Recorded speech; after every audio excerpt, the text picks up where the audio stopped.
오늘 우리에게 주신 하나님의 말씀은 에베소서 6장 12절, 13절 이렇게 두 절 말씀이에요.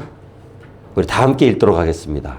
시작. 우리의 씨름은 혈과 육을 상대하는 것이 아니요 통치자들과 권세들과 이 어둠의 세상 주관자들과 하늘에 있는 악의 영들을 상대함이라.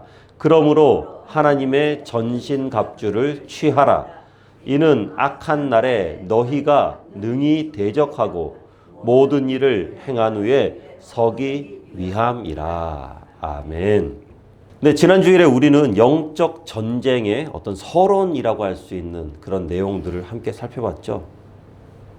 그러면서 가장 먼저 영적 전쟁에서 주의할 것은 양극단에 빠지지 않도록 해야 된다라는 거였어요.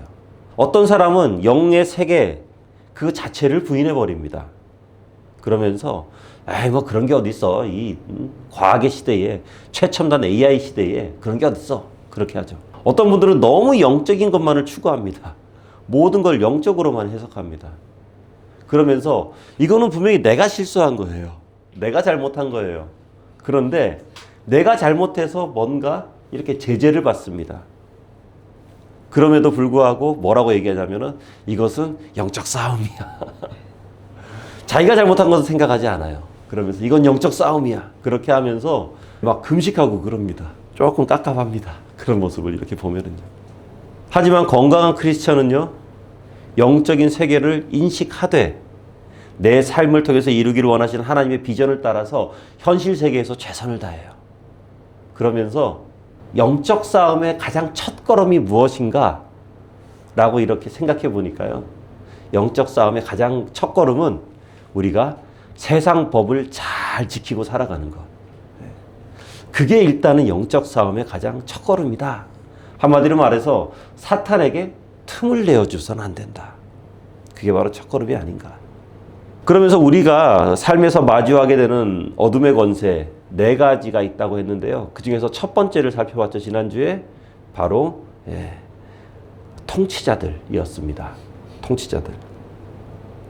우리가 살아가는 현실 세계 곳곳에 암약하고요. 그러니까 특정 공간이나 시간이나 어떤 특정 분야에 침투해서 사람들을 분열시키고 타락시키고 죄에 빠지게 하고 때로는 무기력하게 만들어버리는 그런 어둠의 통치자들이 분명 있다는 거죠. 그리고 오늘은 두 번째 어둠의 권세를 살펴볼 건데요. 말 그대로 권세입니다. 권위라고 할 수 있어요. 권위. 여기서 말하는 권위는 정당한 권위가 아니라 악용된 권위를 이야기하는 거죠. 원래 하나님은 건강한 권위 시스템을 만들어 놨습니다. 그런데 사단은 그 권위를 오용하고 휘둘러서 섬김의 권위가 아니라 군림하는 권위로 바꾸어 버렸죠. 예수님의 리더십이 섬김과 겸손의 리더십이라면 사탄의 리더십은 교만과 억압의 리더십이라고 할 수 있죠. 그래서 사탄의 세력은요, 권력이 집중된 곳에 사탄의 세력들이 많이 나와요. 그래서 뭐 미국의 백악관이나 우리나라의 청와대나 국회의사당 아니면 검찰이나 경찰, 시청, 군대 이런 남다른 힘을 가진 곳에 보면은 사탄이 암약하는 경우가 굉장히 많이 있습니다. 거기에는 힘이 있거든요. 그런데 또 놀랍게도 교회도 이 위협에서 자유롭지 못하다는 거죠. 교회가 좀 커지고요.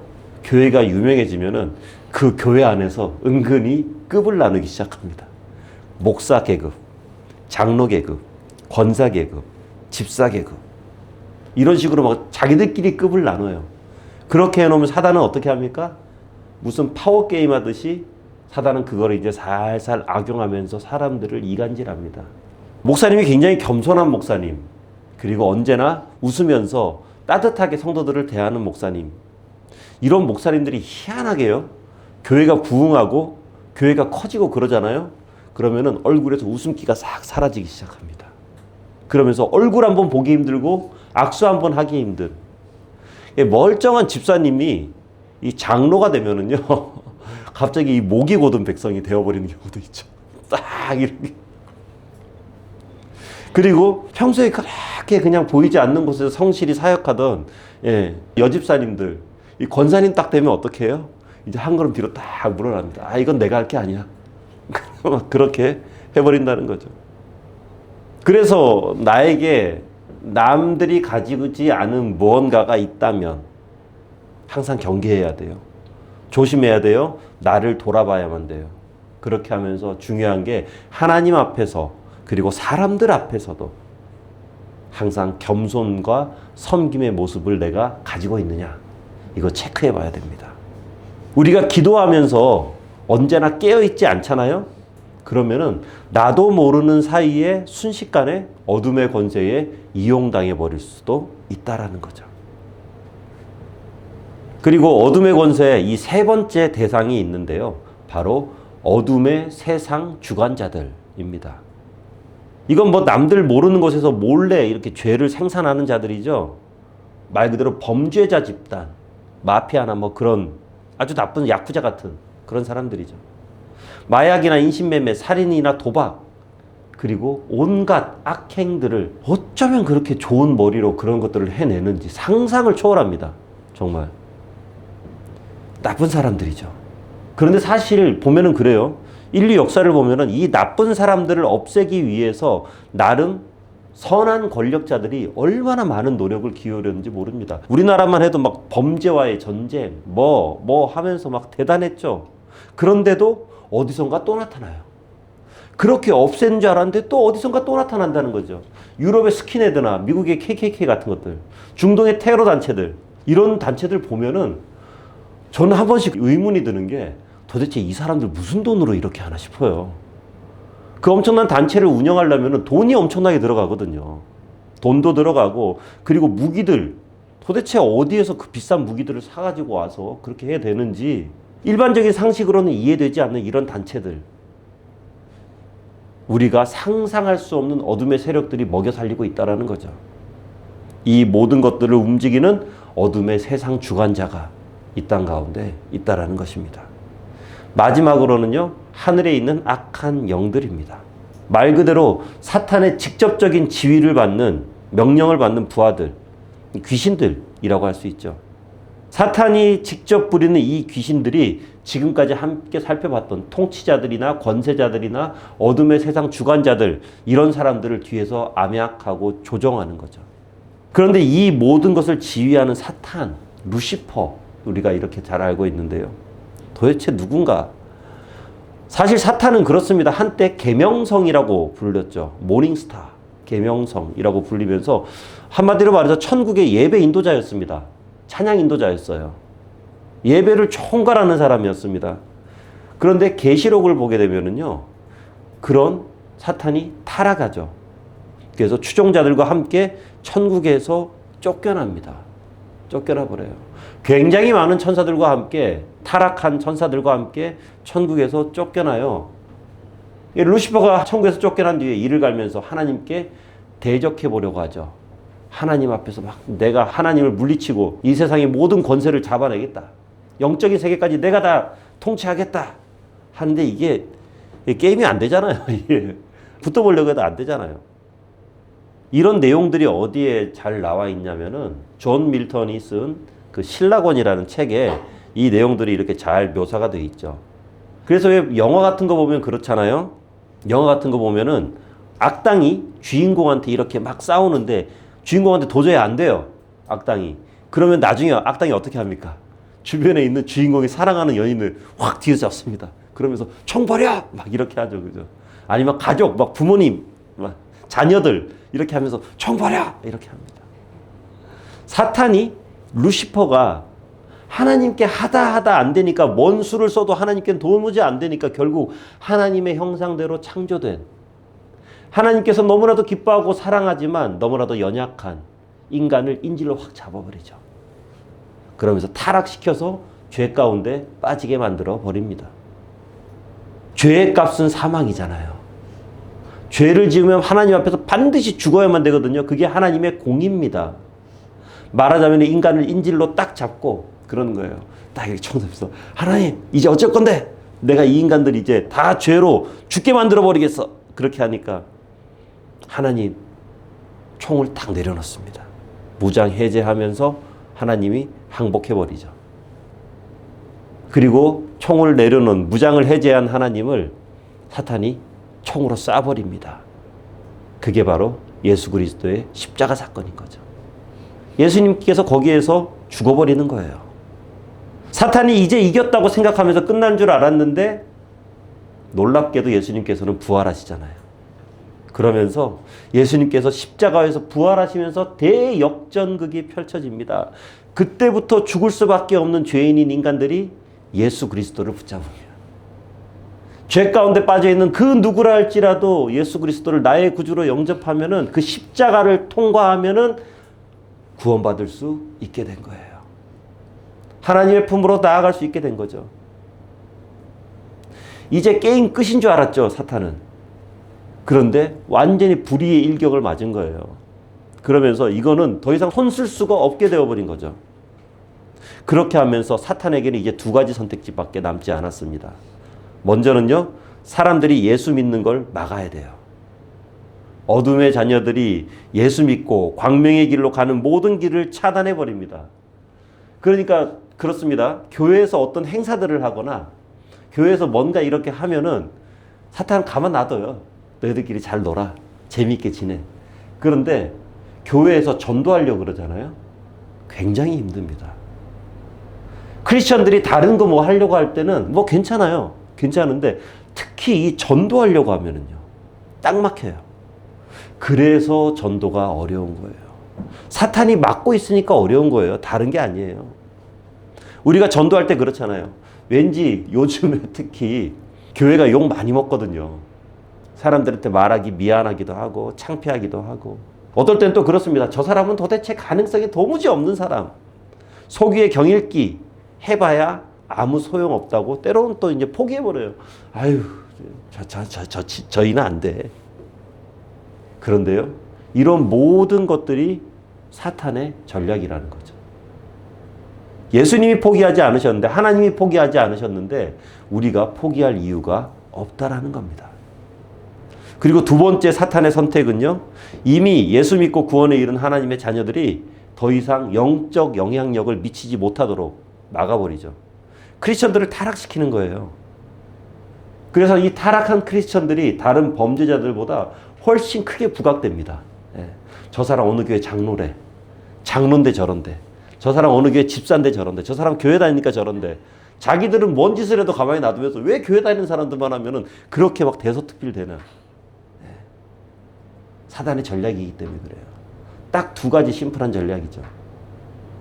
그리고 사탄이 이렇게 사람들을 유혹하고 사람들을 죄 가운데 빠지게 하고 이렇게 하면서 특별히 교회 안에 하나님의 자녀들에게 침투하면서 사탄은, 우리가 생각하는 사탄 막 이렇게 막 뿔나고 뒤에서 막 불이 막 이렇게 타오르면서 삼지창 하나 빡 들고 막 죽여버릴 막, 이게 사탄이 아니라는 거죠.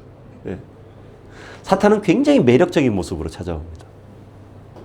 굉장히 멋진 모습으로 찾아옵니다. 세상에서의 출세, 성공가도, 돈이나 권력, 그리고 힘과 건강, 이런 것들 모든 사람들이 다 원하고 다 바라고, 야, 이랬으면 좋겠다 하는 굉장히 매력적인 모습. 교회에서도 그렇죠. 성도들에게 그렇게 이야기하죠. 사단의 속성입니다. 교회에서 편한 일, 깨끗한 일, 그리고 다른 사람들에게 확 드러나는 칭찬받는 일, 쉬운 일, 이런 거 너는 이제부터 그래도 될 사람이야. 사탄이 그렇게 속삭인다는 거예요. 특별히 또 이단들을 보면은 처음에는 아주 매력적으로 위장해서 성도들에게 다가가죠. 그리고 하나님의 교회를 좀먹고 파괴시키잖아요. 우리 고린도후서 말씀 함께 읽어보겠습니다. 이것은 이상한 일이 아니라 사탄도 자기를 광명의 천사로 가장하나니, 그러므로 사탄의 일꾼들도 자기를 의의 일꾼으로 가장하는 것이 또한 대단한 일이 아니라 그들의 마지막은 그 행위대로 되니라. 이게 이상한 일이 아니라는 거예요. 이렇게 교회를 좀먹어 들어오면서 교회를 공격하는 이 모든 것들 절대 이상한 것이 아니다라는 것이죠. 그렇기 때문에 우리는 매우 조심해야 됩니다. 매력적인 유혹이 교회 곳곳에 있거든요. 그리고 사탄은 수많은 거짓말로 성도들을 기만합니다. 사탄은 본질이 거짓의 아비잖아요. 요한복음 8장 말씀을 보면은 예수님께서 아예 딱 대놓고 말씀하십니다.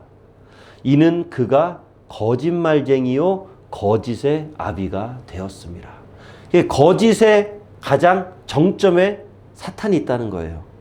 그러니까 이게 무슨 말이냐면은 굉장히 주의해야 되는데, 우리가 악의 없이 장난으로 건네는 모든 말까지 그 씨앗은 사탄이 가지고 있다는 거죠.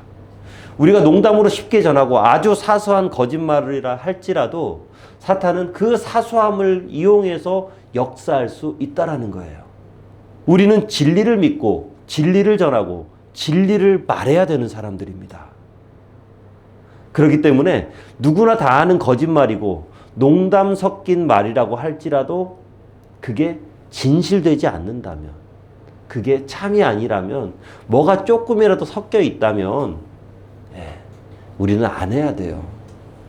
왜냐하면 그 모든 거짓의 시작점에는 사탄이 있기 때문이죠. 그리고 우리가 이렇게까지 뭐 그런 것까지 그렇게 해야 되나? 라고 이렇게 생각할 수도 있겠지만, 그렇게까지 해야 되는 이유가요, 바로 13절에 나오는데요. 우리 함께 읽어보겠습니다. 시작. 그러므로 하나님의 전신갑주를 취하라.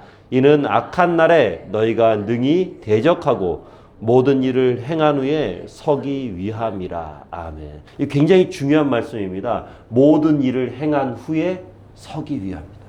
모든 일을 행한 후에. 그러니까 이게 무슨 말씀이냐면요, 우리가 이렇게 예배 잘 드리고 서기 위해서예요. 우리가 전도 잘하고 또 말씀도 이렇게 잘 읽고 묵상도 잘하고 헌신도 잘하고 그렇게 모든 것들 다 잘해놓고 막판에 넘어지면 안 되잖아요. 영적 전쟁으로 마무리를 딱 지어야만 된다는 거죠. 승리로. 교회가 막 부흥되고 교회가 갑자기 막 사람들이 모이는 그런 교회들 보면은요, 어느 순간에 쫙쫙쫙 쪼개지면서 교회가 갑자기 없어져 버려요. 이게 청년들 그렇습니다. 청년들 보면은 전도 여행 해외로 막 오랫동안 준비해서 잘 갔다 와 놓고, 그리고 아니면은 수련회 이렇게 잘 갔다 와 놓고 수련회 나와서 막 은혜 받고 막 주여 하면서 이렇게 해 놓고 막상 집에 가면서 온갖 죄는 또 다 지지고 있어요. 넘어져 버려요. 영적 긴장감을 풀어서 그렇다는 거죠. 우리는 영적 안테나를 언제나 이렇게 쫙 세워놔야 돼요.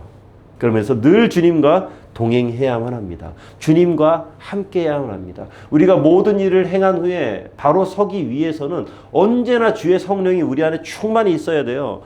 10살짜리 애들이 동네 어두운 곳에 침침한 곳에 가려면 무섭잖아요.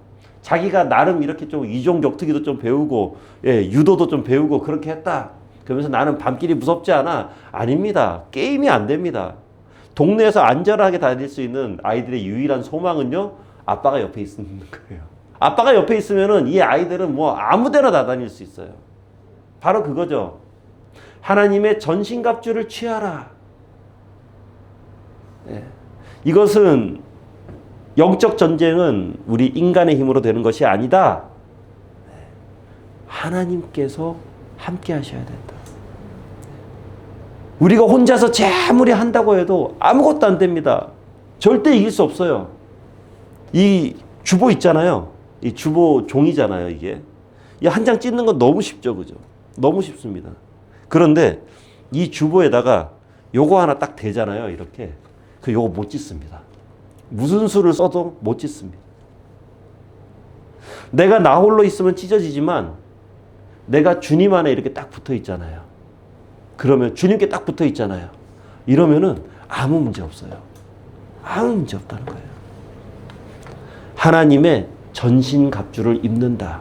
이것은 바로 내가 주님께 딱 붙어 있는다. 이 말이에요. 성령 충만하다는 것. 이것은 내 안에 예수가 가득 있다라는 겁니다. 전신갑주. 이 말은요, 나의 생각과 내가 보는 것, 내가 말하는 것, 내가 원하는 것, 내가 가리키는 것, 내가 가는 모든 곳에 하나님의 보호 아래서 행해진다라는 걸 의미하는 거죠. 어떤 것도, 왜냐하면 우리가 이렇게까지 해야 되는 이유가 뭐냐면, 우리가 살아가는 모든 현장은요, 다 영적 전쟁의 타겟이기 때문입니다. 우리가 주 안에서 거하지 않으면은 어느 한순간 휩쓸려져 버려요. 나의 가정, 내가 속한 모임, 공동체, 심지어는 내가 아는 모든 사람이 영적 전쟁에 다 휘말려 들어갈 수도 있다라는 거죠. 그러니까 우리의 가정이 하나님의 전신갑주 아래 있도록 아침 저녁으로 기도해야 돼요. 우리 가정을 하나님의 전신갑주로 씌워 주시옵소서. 우리의 자녀와 우리의 부모와 주변의 모든 사람들이 하나님의 보호하심 아래 거하도록 하나님의 전신갑주를 입혀달라고 영적 전쟁을 선포하면서 우리가 기도해야만 한다는 겁니다. 제가 오늘 아침에 아주 재밌는 일을 겪었습니다. 영적 전쟁을 지금 계속 설교를 하고 있잖아요. 그런데 아침에 일어나서 이렇게 하고 이제 마지막으로 주보를 한 번 더 보고 이제 주보를 출력해야지 주보 출력이 안 되는 거예요. 이 주보가 어제 저녁까지만 해도 프린터가 정상 작동을 했거든요. 그런데 주보 출력이 안 되는 거예요. 그러면서 컴퓨터를 읽을 수 없다고. 컴퓨터하고 주보하고 갑자기 네트워크가 끊어져 버린 거죠. 이게 뭔 수를 써도 안 되는 거예요, 이게. 야, 이거 큰일 났다, 이거. 그러면서 혹시 모르니까 또 이거를 또 해가지고 한번 안에서 테스트 프린팅을 해봤어요. 완전히 그냥 헤드가 다 날아가 있어요. 어제 저녁까지만 해도 잘 나왔어요. 헤드가 다 날아가 있어요. 오늘 이거 색깔이 좀 이상하잖아요. 이게 까만색이 안 나오는 거예요. 칼라만 나와서 이런 거예요, 이게. 색깔이 원래 까만색도 있거든요. 이게 뒤에 여기 보면 이거 엉망이 돼 있잖아요. 예. 이게 까만색이 안 나온 거예요. 그러면서 했는데 이거 왜 이렇지? 하는데 갑자기 생각이 들더라고요. 아, 이건 영적 전쟁이구나 또. 예. 이게 영적 전쟁이구나. 갑자기 잘 되는 것이 안 되고 갑자기 어이없이 내 삶 가운데 이러한 일들이 생기고 만약에 그때 제가 영적 전쟁을 선포하면서 순간 기도하지 않았다면은 주일날 예배드리는 아침부터 굉장히 짜증이 났겠죠. 그죠? 짜증이 나고 화가 나고 속에서부터 갑자기 이 교회 안 돼! 하면서 막 그런 식으로 하면은 이제 그날 예배는 엉망진창이 되는 거예요. 설교자가 그 모양이 돼버리면은 뭐 함께 예배드리는 모든 분들 뭐 말할 게 없죠. 순간 딱 그 생각이 들더라고요. 아, 영적 전쟁이다. 그러면서 마음속으로 기도했습니다. 하나님, 휘둘리지 않도록 해주십시오. 혹시 주보가 나오지 않더라도 제가 여기에서 휘둘리지 않고 하나님 예배하는데 집중토록 해주십시오. 그냥 그렇게 하나님께 기도하고 또 그냥 제가 그래도 할 수 있는 모든 것들은 다 해봤죠. 해봐서 어떻게 네트워크를 연결을 시켰어요. 재밌는 게 진짜 좀 그래요. 옛날 방식이 맞는 것 같아요. 프린터가 와이파이 기능이 뭐 상실됐다 어쨌다 막 그렇게 나오더라고요. 그리고 야, 너 정신 차리면서 프린터 막 때려서 이렇게 그렇게 막 때리고 껐다 키니까 돼요. 그래서 검정색이 안 나와서 좀 이상하긴 하지만 그래도 이렇게 출력해서 볼 수 있었다는 거죠. 지난 주일에 우리가 함께 나눴던 영적 전쟁의 핵심은요, 마귀와 어떻게 싸울까가 문제가 아니라고 말씀드렸죠. 그죠? 마귀와 어떻게 싸울까가 아니라 어떻게 하나님과 함께 할까가 중요하다라는 겁니다. 하나님께 집중하는 거예요. 그러면서 하나님 안에서 즐겁고 기쁘게 살아가는 겁니다. 성령 충만한 사람은요, 표정이 벌써 평안합니다. 왜냐하면 하나님 생각하니까. 하나님만 생각하고 하나님만 묵상하니까 그 표정이 평안해요. 그런데 이놈의 마귀를 어떻게 이길까? 이놈의 사탄을 내가 어떻게 무찌를까? 하면서 그것에 팍 고민하면은요, 사탄을 묵상하면 사탄처럼 돼요, 얼굴이. 그게 아니에요. 하나님을 묵상하면 돼요. 그러면 하나님 주시는 평안이 있죠. 하나님 주시는 기쁨이 있죠. 하나님 날개 그늘 아래 있기 때문에 아무것도 두려울 게 없는 거예요. 예수님의 사랑과 희생을 묵상하면서 하나님과 깊은 교제를 나누시기를 축원합니다. 그러면은 어둠의 모든 권세가 우리의 삶 가운데서 끊어질 줄로 믿습니다.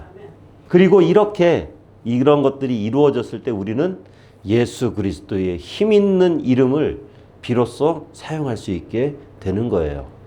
마가복음 말씀인데요. 우리 함께 읽어보겠습니다. 시작. 믿는 자들에게는 이런 표적이 따르리니 곧 그들이 내 이름으로 귀신을 쫓아내며 새 방언을 말하며 뱀을 집어 올리며 무슨 독을 마실지라도 해를 받지 아니하며 병든 사람에게 손을 얹은즉 나으리라 하시더라. 아멘. 우리 모두에게 이 모든 능력이 이미 주어졌음을 믿으시기 바랍니다.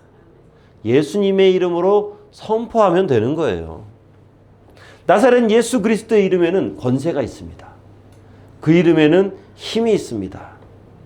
특별히 영적으로 눌려 있거나 어려움을 겪을 때, 기도해야 되는데 기도의 문이 막히거나 기도가 잘 안 될 때 그 이름을 불러보는 거예요. 그래서 오늘은 좀 실습도 같이 한번 해보겠습니다. 저를 따라서 한번 해보세요. 내가 나사렛 예수 그리스도의 이름으로 명하노니 모든 불안한 마음을 떠날지어다. 따라해 봅니다. 시작. 내가 나사렛 예수 그리스도의 이름으로 명하노니 모든 불안한 마음은 떠날지어다. 아멘. 예, 아멘. 또 하나 따라할게요. 뭐냐면요, 우리 가정을 붙들고 있는 어둠의 세력은 떠날지어다 할 거예요. 내가 나사렛 예수 그리스도, 거기 또 시작. 내가 나사렛 예수 그리스도의 이름으로 명하노니 우리 가정을 붙들고 있는 모든 어둠의 세력들은 떠날지어다. 아멘. 이렇게 하는 거예요. 다른 게 없어요. 우리가 마음을 다해서 하나님과 동행하고 내 안에 예수의 영이 충만하고 성령이 충만할 때 그 권세 있는 이름으로 우리가 선포하게 되면요, 마귀는 두려워 떱니다. 그 자리에 함께 있을 수가 없어요. 우리의 기도는 이런 기도예요. 능력 있는 기도예요. 놀라운 기도입니다. 오늘 우리 모두에게 생명의 예수 그리스도가 놀랍도록 역사하심을 믿으시기 바랍니다. 진짜 중요한 핵심은 바로 주님과 우리와의 관계죠. 우리가 주님과 친해야 됩니다.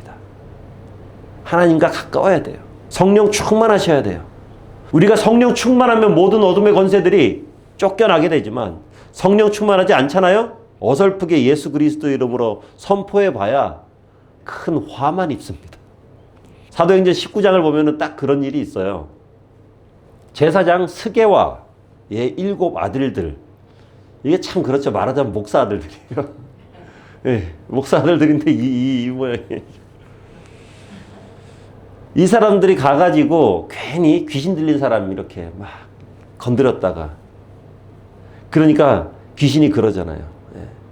내가 예수도 알고 내가 바울도 아는데 넌 누구냐? 그러면서 오히려 비 오는 날에 먼지밭을 두드려 맞습니다.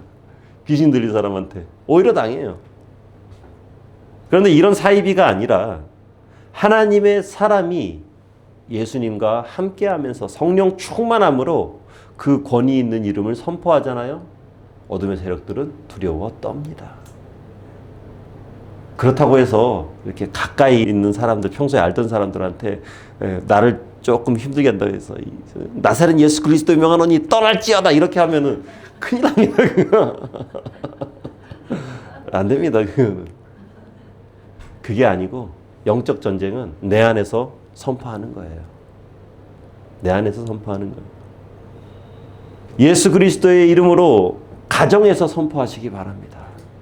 예수 그리스도의 이름으로 여러분들의 모든 모임에서 선포하시기 바랍니다. 예수 그리스도의 이름으로 여러분들이 속해 있는 모든 회사와 공동체에서 영적 전쟁을 선포하고, 그리고 교회 내에서도 영적 전쟁이 선포돼야 돼요. 그러면서 하나님 안에서 우리가 기쁨의 삶을 살면 됩니다. 영적 전쟁을 선포했다고 그래서 뭔가 막 있으면 아니에요. 왜냐하면은 내가 싸우는 게 아니라 하나님이 싸우시거든요. 내가 싸운다고 덤벼봐야 우리는 싸움 뭐 안 됩니다. 영적 전쟁 딱 선포하고 어떻게 하나님의 그 나라에 딱 들어가 있는 거예요. 그러면은 하나님께서 행해 주시는 거죠. 그리고 그렇게 하나님께서 행하실 때 우리가 영적 전쟁을 선포한 바로 그 자리에 예수 그리스도의 십자가가 세워지게 되는 거죠. 오늘 바로 이 시간에 모든 어둠의 권세가 우리 모두에게서 떠나가기를 그리스도의 이름으로 축원합니다. 어린 양의 보혈이 우리를 정결케 하고 십자가의 능력이 우리를 자유케 한다는 것 믿으시기 바랍니다. 그리고 이 영적 전쟁은요, 함께 싸우는 겁니다. 13절 말씀을 보면은요, 악한 날에 너희가 능히 대적하라고 그랬죠. 함께해요. 너만 혼자라는 게 아니라 너희가 이렇게 함께해야 돼요. 우리는 그리스도의 군사지만 군사는 그 군사 하나만 놓고 봤을 때는 별다른 힘이 없습니다. 하지만 이 군사가 군대를 이뤘을 때는 굉장한 힘을 발휘하게 되죠. 함께 있을 때 진짜 능력이 나오는 거예요. 그러니까 교회가 필요한 거고 서로를 위한 중보가 필요한 것입니다. 그래서 내년부터는 저 로비에다가 중보 기도함을 이렇게 조그맣게 하나 만들어서 넣을까 해요. 그래서 거기에다가 기도 제목을 딱 적어서 넣을 수 있도록 자물쇠 딱 채워놓고 저만 보겠습니다. 저만 보면서요. 그렇게 하면서 제가 함께 기도할 내용들을 적어 놓으시면 되고요. 그리고 혹시 교회가 함께 기도하기를 원하신다면은 또 그곳에 체크해서 넣으시면 됩니다. 그러면 우리가 함께 또 기도 제목들을 나누고 그렇게 하면서 기도할 거거든요. 그렇게 우리가 하나의 군대를 이뤄서 우리 아둘람 교회에 속한 모든 성도들의 영적 전쟁이 외롭지 않도록 해야 돼요. 네. 영적 전쟁이 나 혼자 홀로 이렇게 그런 것이 아니라 나와 함께 싸우고 있구나. 네. 외롭게 싸우지 않도록 해드릴 겁니다.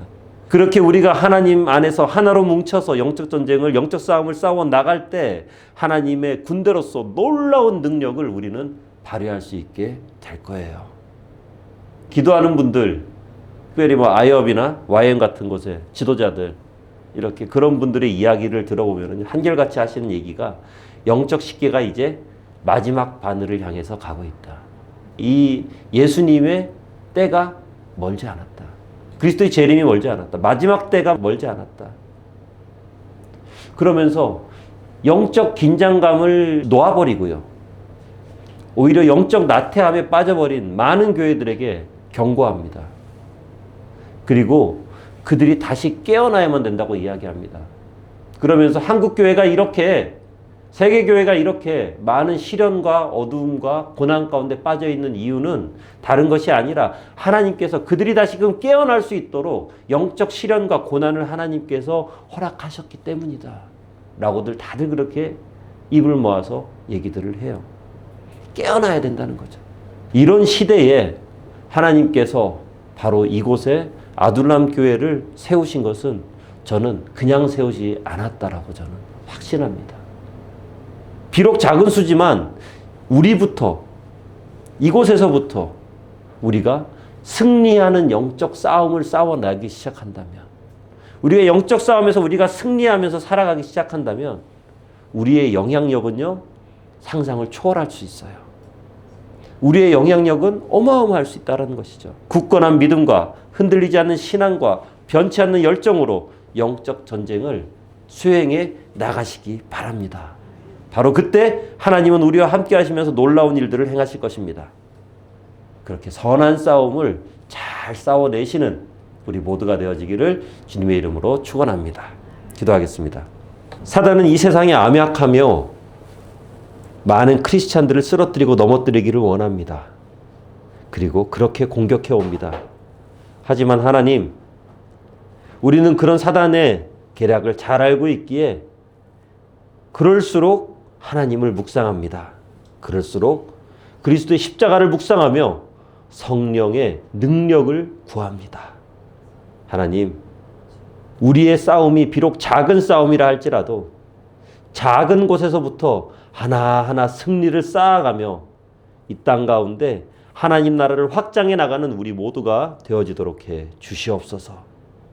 아주 작은 것이라 할지라도 소홀히 보지 않고 하나님께서 말씀하시는, 성령께서 조명하시는 그 모든 시간과 순간들을 놓치지 않는 우리가 되도록 해주시고, 하나님께서 결국 우리의 삶을 통해서 원하는 복음 전파와 제자 사역에 주님, 우리가 다 온전히 쓰임받도록 하여 주시옵소서.